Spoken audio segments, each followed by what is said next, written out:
Barely a month after granting himself new powers as China's potential leader for life, Xi Jinping is facing a wave of public anger of the kind not seen for decades, sparked by his draconian zero COVID program that will soon enter its fourth year. Demonstrators poured into the streets over the weekend in numerous cities including Shanghai and Beijing, chanting slogans and confronting police. A number of university campuses also experienced protests. Such widespread demonstrations are unprecedented since the 1989 student-led pro-democracy movement centered on Beijing Gauko's Tiananmen Square that was crushed with deadly force by the army. Most people in the weekend protests focused their anger on rigid pandemic lockdowns, a form of virtual house arrest that can last for months and has been criticized as neither scientific nor effective. But some also shouted for the downfall of Xi and of the Communist Party that has ruled China with an iron fist for 73 years, criticism that is deemed seditious and punishable by years in prison. Protesters expressed frustration over a system that is neither performing as promised or responding to their concerns. So far, the response from the authorities has been muted. Some police in Shanghai used pepper spray to drive away demonstrators, and some protesters were detained and driven away in a bus. However, China's vast internal security apparatus is famed for identifying people it considers troublemakers and carting them off from their homes when few are watching. Police in Shanghai also beat, kicked, and handcuffed a BBC journalist who was filming the protests.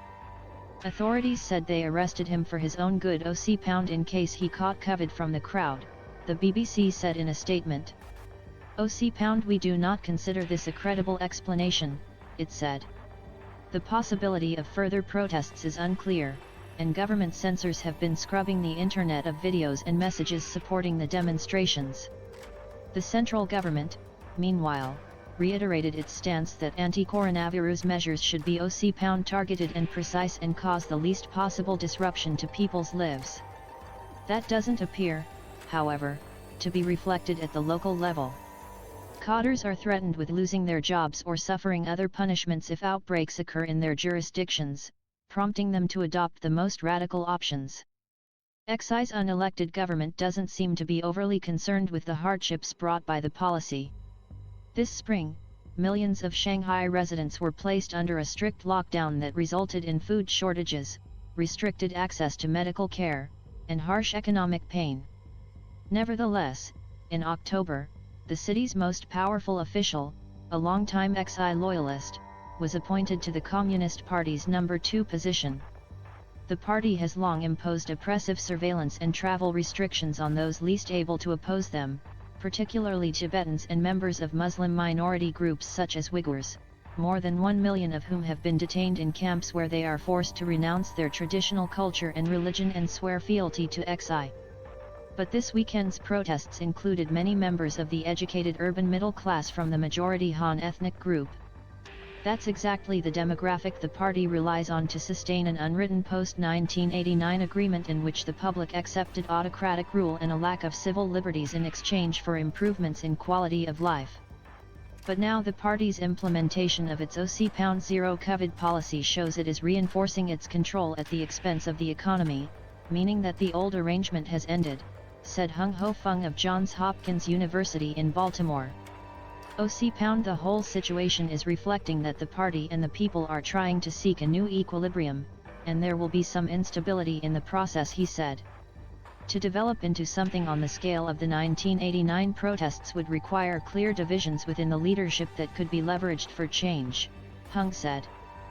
Xi all but eliminated such threats at an October party congress, when he gave himself a new term and packed the 7-member Politburo Standing Committee with loyalists, sending 2 potential rivals into retirement.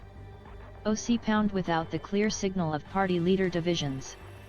I would expect this kind of protest might not last very long, Hung said. It's £OC unimaginable that Xi would back down, and the party is experienced in handling protests, Hung said. With its £OC zero COVID policy, imposed shortly after the coronavirus was first detected in the central Chinese city of Wuhan in late 2019, China is now the only major country still trying to stop all transmission of the virus rather than learning to live with it. That has kept China's infection numbers lower than those the United States and other major countries, but public acceptance of the restrictions has worn thin. People who are quarantined at home in some areas say they lack food and medicine. The ruling party faced public anger following the deaths of 2 children whose parents said antivirus controls hampered their efforts to get medical help. And the case numbers continue to rise, jumping in the past week from less than 30,000 per day to 40,273 on Monday. While China initially had a strong vaccination program, that has lost momentum since the summer. The current protests erupted after a fire on Thursday killed at least 10 people in an apartment building in the city of Urumqi in the northwest, where some residents have been locked in their homes for 4 months. That prompted an outpouring of angry questions online about whether firefighters or people trying to escape were blocked by locked doors or other pandemic restrictions. China has persevered with the policy despite criticism from the normally supportive head of the World Health Organization, who called it unsustainable. Beijing dismissed his remarks as irresponsible. And on Sunday, White House Chief Medical Advisor Anthony Fauci said measures such as shutdowns are only intended to be temporary. It seems that in China it was just a very, very strict extraordinary lockdown, where you lock people in the house, but without any seemingly endgame to it, Fauci said on NBC's Meet the Press. Yet Xi, an ardent nationalist, has politicized the issue to the point that exiting the zero COVID policy could be seen as a loss to his reputation and authority.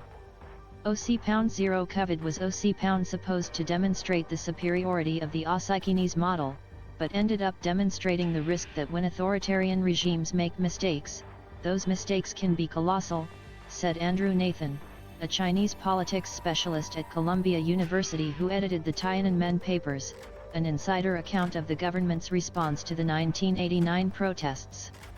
But I think the regime has backed itself into a corner and has no way to yield. It has lots of force, and if necessary, it will use it, Nathan said.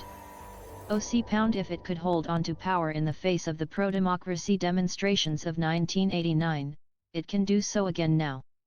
Associated Press reporter Canis Leung and researcher Alice Fung in Hong Kong contributed to this report.